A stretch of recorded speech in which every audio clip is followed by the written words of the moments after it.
So What do you guys want to talk about? I thought we said we wanted to talk about website, recognizing by the time this is ready to go, the new site will be via announcement as well. Our new website? Oh, Okay. That make you nervous? No.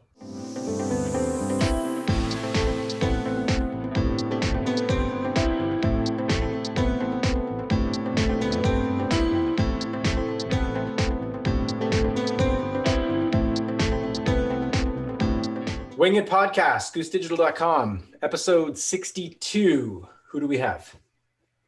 Chris O'Neill. Mark Finnegan. Kevin Butler. Michael I Turksani. expected to go last. Mark, thanks for joining us. Hey, Mark. Thanks, guys. Normally when we have a guest, we really thank them for taking the time and coming on the show. This is a show. So thank you. Really appreciate you taking time out of your day that we're paying you for to join our podcast. I'm happy to join you guys today. Two-time guest with the Goose Digital Wing It podcast. Two-time. Awesome. Cool topic. Why we have Mark today. So Mark has just spent the last 2 years of his life rebuilding our website.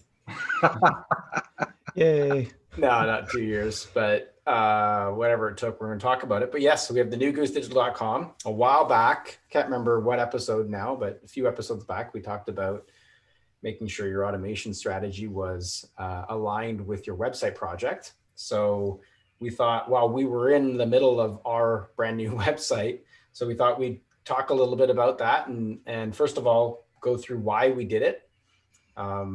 A little bit about some of the cool features that we think we embedded across our own marketing initiatives and our own pipeline development strategies that we have, as well as the challenges that we went through even as an agency getting a site done within a time frame and all those types of things. So yeah, that's what we're going to talk about.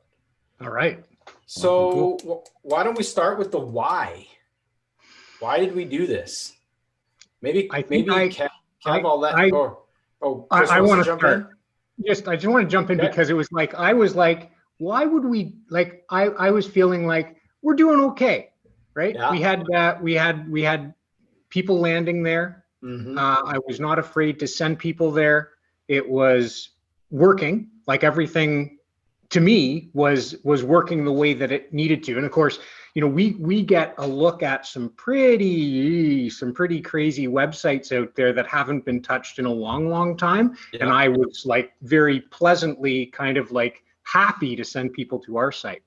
So, I guess I just wanted to throw in there and say, from the perspective of what is it that the website needs to do in terms of who are we and what is it that we do, I thought it was doing a decent job at that time. And then these marketing guys come to me and say, oh, we need to sort of shine this up, fix it. We need to, take it to the next level. And I'm like, oh, okay. So what level would that be? What are we going to do that's going to make that different? So from Chris's side, he didn't feel like he needed a new website to hit his numbers, but Let's be honest, his numbers have gone up.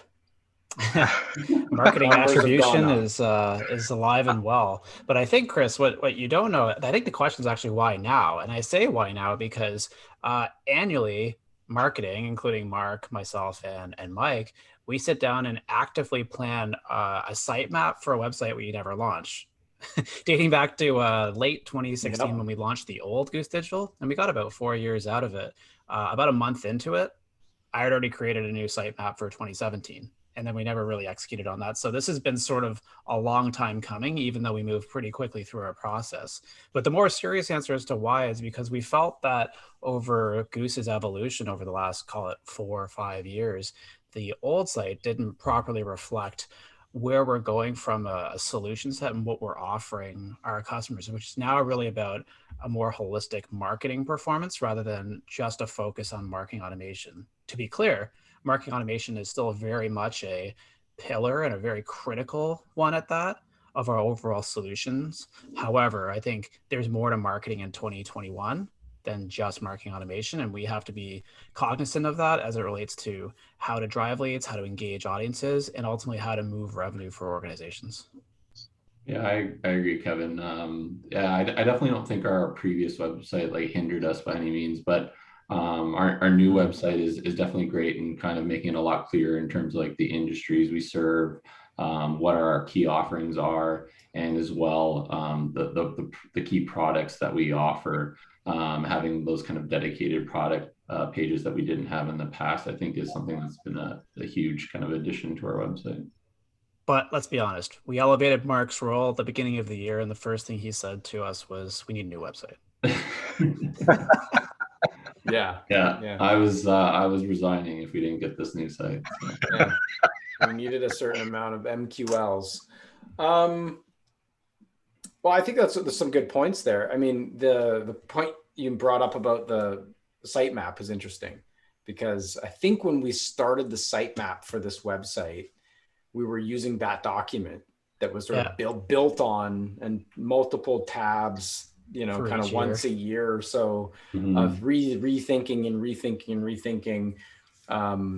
I think part of that was like what we were learning, obviously, which we've kind of touched on, learning about the business and how to go about doing things and connecting with the customers that we had been. So making that reflected in the marketing. But at the same time, I think it was also, can we be more concise? I think one of the comments you made, Mark, about the old site was that there was just kind of layers and layers, and then you'd kind of go to another section and some duplications or sort of talking the same thing in this area. And it's like, what's the difference between services and solutions, and why are they separate? And I think, to your point, Chris, maybe it wasn't embarrassing to send someone there, but it wasn't as concise as it could have been. And I think we really didn't have a plan for those additional pages.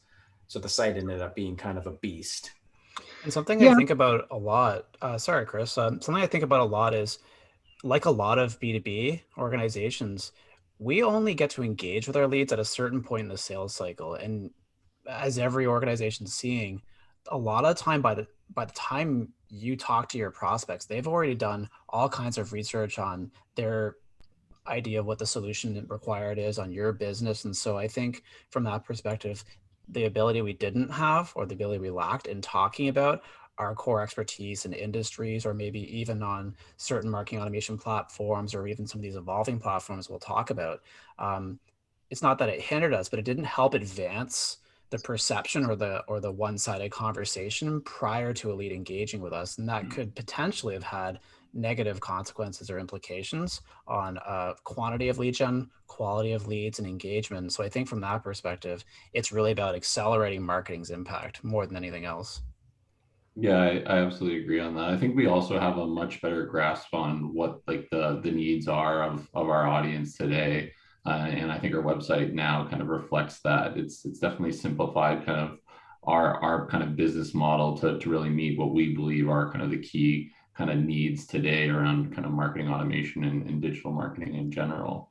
I like to see that in the actual numbers as we kind of analyze how the site's performing, but I think we will see it.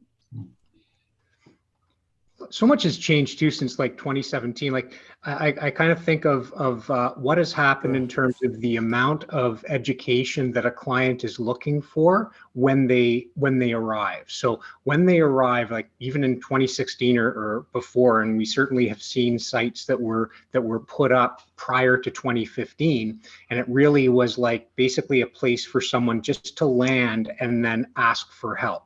What we're recognizing now is that clients are looking, to Kevin's point, they're looking for more for more understanding of what it is that a company can do. They're not immediately, nor do they really don't want to talk to anybody necessarily, because there's a percentage that do, but I think a growing percentage are basically expecting the organization to deliver their value proposition on their website. And that generally means that the website has to be far higher functioning in terms of helping the client through that that journey of understanding what they're looking. If what they're looking for is here, we need to have a proper sort of way of getting them there, getting them to the right place.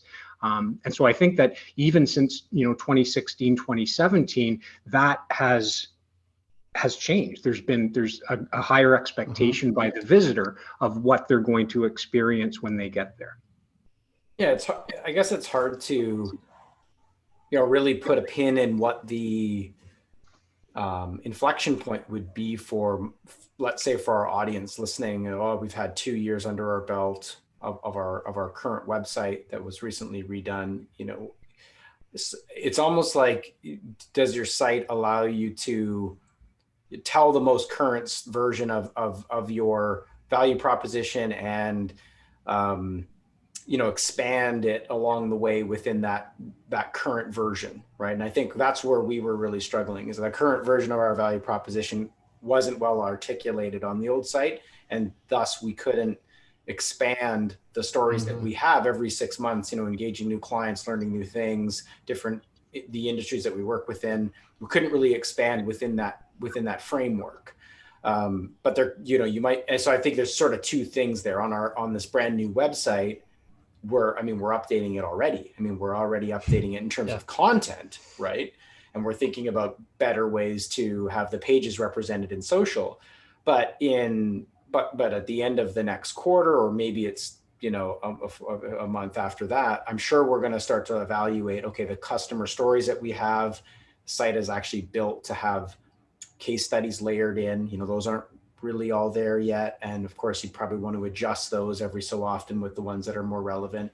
So there's a lot of website maintenance that I think companies also, they don't do. They think their site's kind of been built and we don't need to worry about it or look at it anymore, at least for a period of time beyond updating a blog. And you think, well, but is it telling the best version of your story?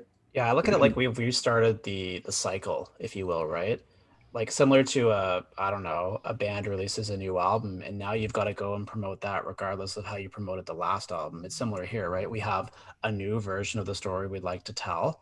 We already have a roadmap of things we know we need to add, Mike, to your points. And I do happen to know Mark's got a list of things that he wants to roll out that we haven't even really talked about yet as far as how to continue telling the story. And on top of that, we're going to learn some things along the way as the market, and even as our audience continues to evolve and mature as far as how we need to tell various parts of our story. So it's the restarting or the reclimbing of stairs.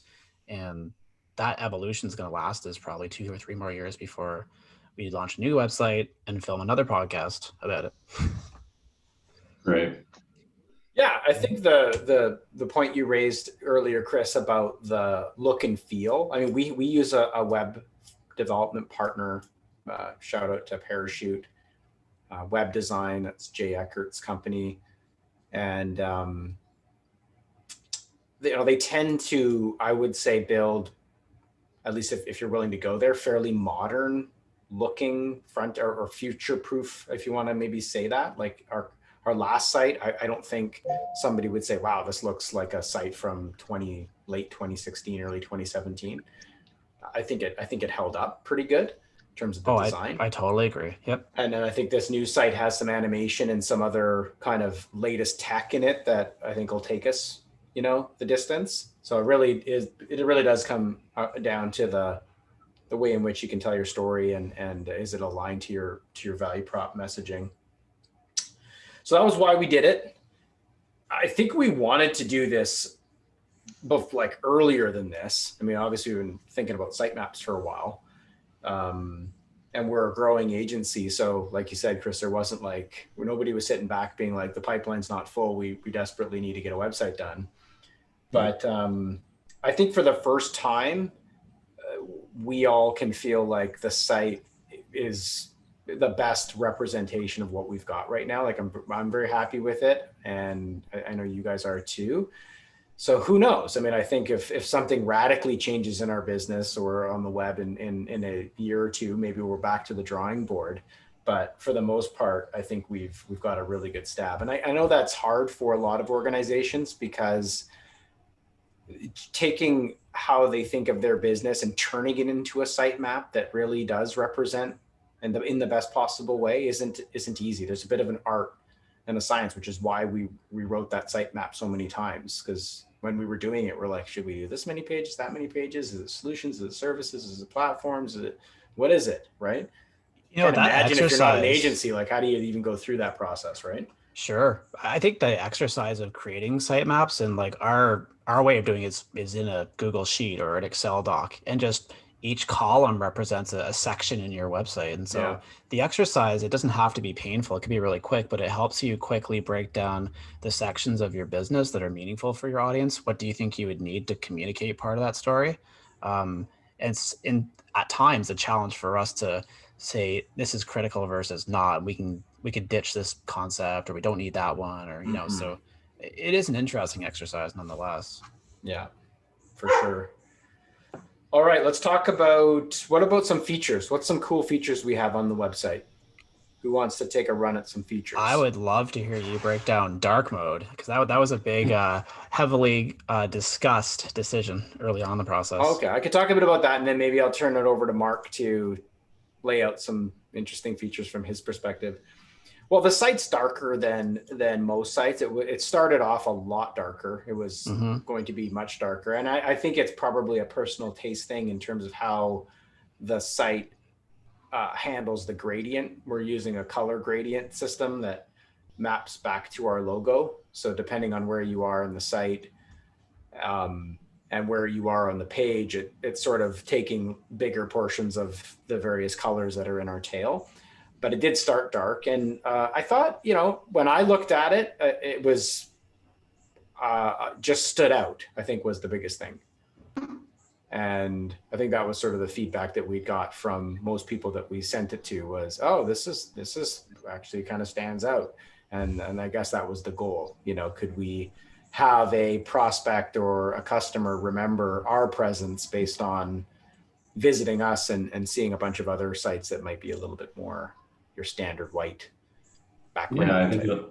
I think it's a lot different than the likes of our competitors for sure. I don't think there's one that really compares. So I'm very happy in that regard.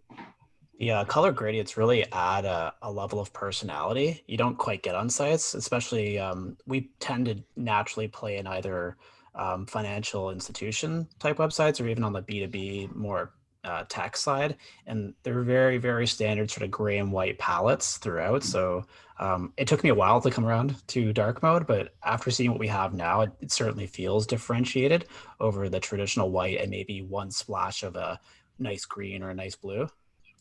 Yeah, and there's some features built in because it was kind of it's hard to tell, but if you actually go through and look at it, they map to the services in the areas of the site. But we have control over some of how those gradients work in the back end too, so we can choose to have an area of the site, go from red, blue, green, or if we want to switch it to start with green, red, blue. So it's pretty awesome from that perspective. You can get creative on laying the pages out. But okay, Mark, why don't you talk a little bit about the features that you see in here that you like that are a little bit Yeah, two of the biggest things that stand out for me compared to our previous website, definitely the content hub is the first one. Really like how we've kind of consolidated all of our kind of marketing assets into one hub. So whether it's our podcasts or our webinars or blogs, events, I think this is just a really cool, interesting section of our website that anyone can really use to learn a lot more about Goose, our offerings, our customers, kind of learn about some of the challenges they might have and how to solve them. It's really great. Check that out and let us know what you think about that. And then the other section that I really like is kind of breaking down now all of the platforms. Before we kind of listed all of our platforms just on one page. And now we actually have dedicated platform pages. And I think that's really important to get an understanding of kind of how we serve these platforms, and then also to really kind of strengthen our partnerships with all of these platforms as well. Well, if I can jump in there, we talked about the evolution of the website and the stories we have to tell. I think it starts with both of those sections. So if we talk about the platform sections, these platforms themselves are evolving quite a lot too, whether it's via mergers and acquisitions or just growing sophistications. And I think what that's what that's asked us to do as an agency that supports these tools is expand our repertoire and capabilities within those tools. So we're looking forward to continuing to evolve each of those pages, because as Salesforce really continues to drive what they're doing, how we support Pardot and even Sales Cloud will be very different than, say, HubSpot and where they're going with their service, sales, web, and marketing hubs. So you can kind of see that now we have much more different stories to tell within each of those platforms. And I think relative to those customers and users of those platforms, they're going to want to expect and understand how we can actually help them there. And then, Mark, as far as the content hub goes, I'm really looking forward to continuing to add valuable assets that our customers, our prospects, our marketing community that we engage with can use, whether it's how to build sales funnels or how to think about personas and segmentation. Not all of it's going to be the Right. traditional sort of ebook or podcast. Some of it might be worksheets and sort of planning documents that they can grab. And this is just going to go empower them to do even more with their jobs and be successful in their roles with their organizations. Yeah, absolutely. Well, Chris, you want to talk about a couple that come to mind? Well, I think in general, I just want to talk about the, you know, the difference is that, and I think the same thing has happened in terms of outbound marketing as well, is the personalization. So Kevin touched on that there, where, you know, we've been moving very steadily and quickly towards a world where when you're reaching out to a client, your message needs to be very personalized and hit home. Well, the same thing now in terms of, you know, your website, you need to provide that customer with a personalized experience. So to Kev's point, where when they come in and they're of a mind to be looking for a particular type of solution, we need to be able to get them there in a smart, reasonable, quick way. We don't want them lingering in an area where they don't belong. And I think this is just another extension of that personalization that's simply expected. It's no longer kind of like a differentiator. It's like you need to have that. And if you don't have that, then you've got to be thinking about it. So while somebody, you know, like myself, who is not at all sort of like reluctant to send a prospect to your site, are you sending them to the right place? Are they going to be able to find the information that you want them to find really, really easily? I think that's where I've come in the last sort of, I guess, 3 months. How long did this take? I guess that's the other thing. As you say, that'll be part of our but challenges section, because it took longer than we had wanted to, I think. Maybe before that, I can jump into 3 features I specifically wanted to call out. Yeah, go ahead. First one's pretty straightforward, would be we wanted to really use the site as a platform to highlight our key team members of various sections. And I think as the business has grown, we're nearly 200 clients as of recording this. There's no single person at Goose that can simply manage or even know or have the point of contact with the client. It's just not possible anymore. So I think we rely on all of our team and each interaction to best represent the brand and the company and the overall service and value being delivered. And so what we've tried to do is highlight some of those people who own those respective functions of Goose on each of the pages. And so it's not just a one-person show now. We're very much a more seasoned team, and we're trying to really showcase that, which I think is really exciting. But certainly when we talk about challenges, getting those kinds of fit-to-use images in the middle of a pandemic was not easy.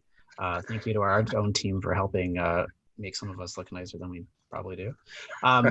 The other sections that are really interesting to me would be we've really focused on curated content and tailored content in each of the sections in the footers of those pages. So what you'll see is called related resources, but really trying to be thoughtful around what blogs, assets, or any kind of content, for lack of a better word, that we want to use as a stream of content that makes sense relative to that particular page. That was important to us. It's going to continue to be in our content strategy moving forward.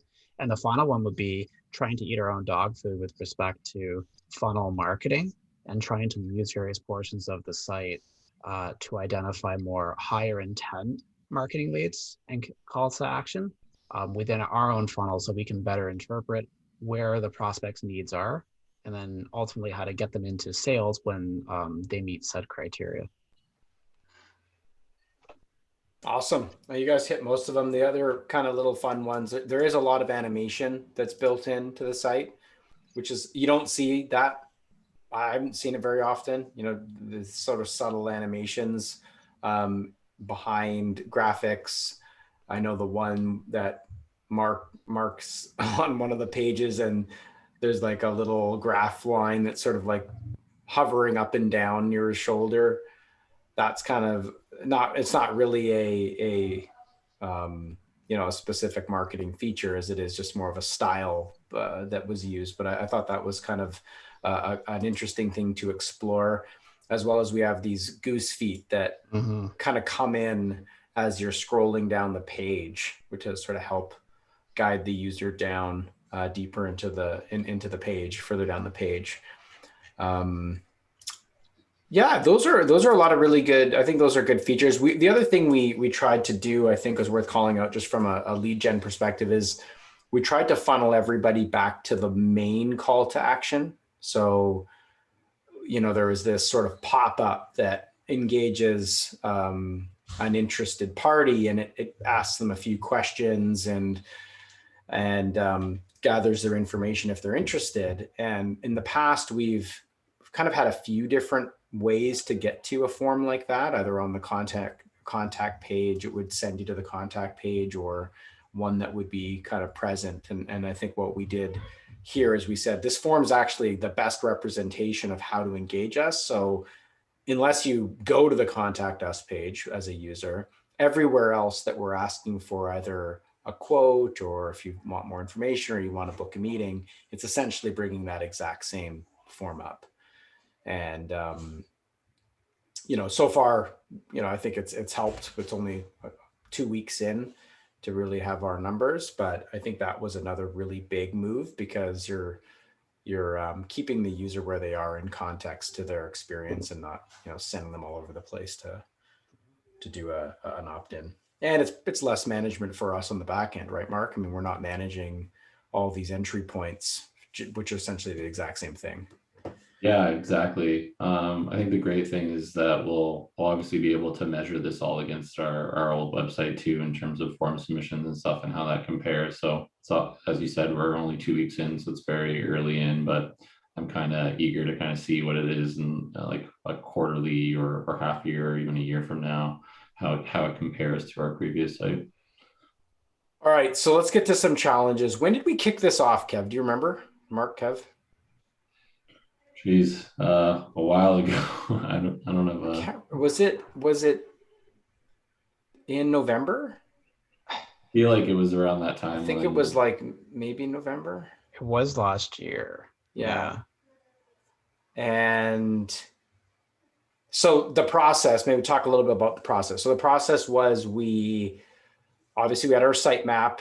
We had a strong definition of a creative brief done. We had a really good brief done on the ICP, the ideal customer profile, written up, and things that we did not like about our site that we already had, things that we thought would be really interesting, and then some various websites that I think we all kind of thought were inspirational, or had some things that we liked. So that was kind of the package in which we fired over to the creative team, right? And then I think it was just basically a combination of getting through designs on desktop, designs on mobile, right? And that was just in design mode. And then I can't remember when we started dev. We had a few iterations of that though, back and forth. We did. I'm trying to think when we actually started. That was in the new year. I feel like that was like almost February. So I want to say maybe from like, hey, here's the keys to our vision, and we launched 2 weeks ago, we said. Yep. Yeah. So you're probably now there's the holiday season in there, right? So you're going to lose a few weeks with that, but I would say like a solid 5 months. Yeah. If you didn't have that holiday season. And we moved, and I think that's all accurate. We moved pretty quickly in the initial period of developing that ICP, really building out a strong vision, having a really detailed site map as to what we were trying to accomplish. Like that part went really quick. So I could see how if you didn't have those pieces aligned quickly, you're taking an additional month or two to build that out. Yeah. Oh yeah. Yeah. Yeah, exactly. And then we already talked about the photos because we've got people on the site. That was hard to do in a Yeah, COVID world. there was delaying that. We thought we would get out of lockdown and be able to do a photo shoot together, and there We was had it wasn't planned really and enough. scheduled, but then increasing measures or greater It came lockdown in. Yeah. rulings came in, and so it was everyone get your partners or friends to take iPhone pictures of people, hopefully in light. Yeah, putting together a list of instructions, certain quality camera, how far you should be away from the wall, Mark, color. maybe we can give a quick shout out to our team who helped doctor some of these images to make them look as good as they do today. Yes, thank you. I think it was Matt, Emily, and Utah for all of that. Very much appreciated. Yeah. 100%. I think you mentioned earlier we had over 300 posts or over 300 plus pieces of content that needed to be moved from the old WordPress site into the new site, and in a way that didn't destroy the quality of the articles, right? Like they came over in the same way that they came out, kind of thing. Yeah, that was quite the undertaking. So a big chunk of that heavy lifting was actually provided by our developer, thankfully, kind of taking all of that content. But there was quite a bit of work still on our end once they were loaded onto the website of kind of cleaning up those pages, doing the redirect links. So getting all of that kind of organized for the launch was quite the undertaking as well. Content wise, the site's not that heavy, No, but it's no. still heavy enough, right, Kev, in terms of getting the content organized. Yeah, it's funny you say that because when we started talking about content, I was the one that kept saying to the team, like, I'm concerned content's going to take longer than we think. And Mike was very much the one saying, I don't think it will. I think it's pretty streamlined. I think he ended up being right because it wasn't too heavy. There was a lot of, let's sit down and write this out. But as we talked about, one of the things we wanted to move away from on the old site to this current version, the newest version, is the slimming down of content. I think websites today represent a thought and idea and don't try to explore every single possible combination of solution.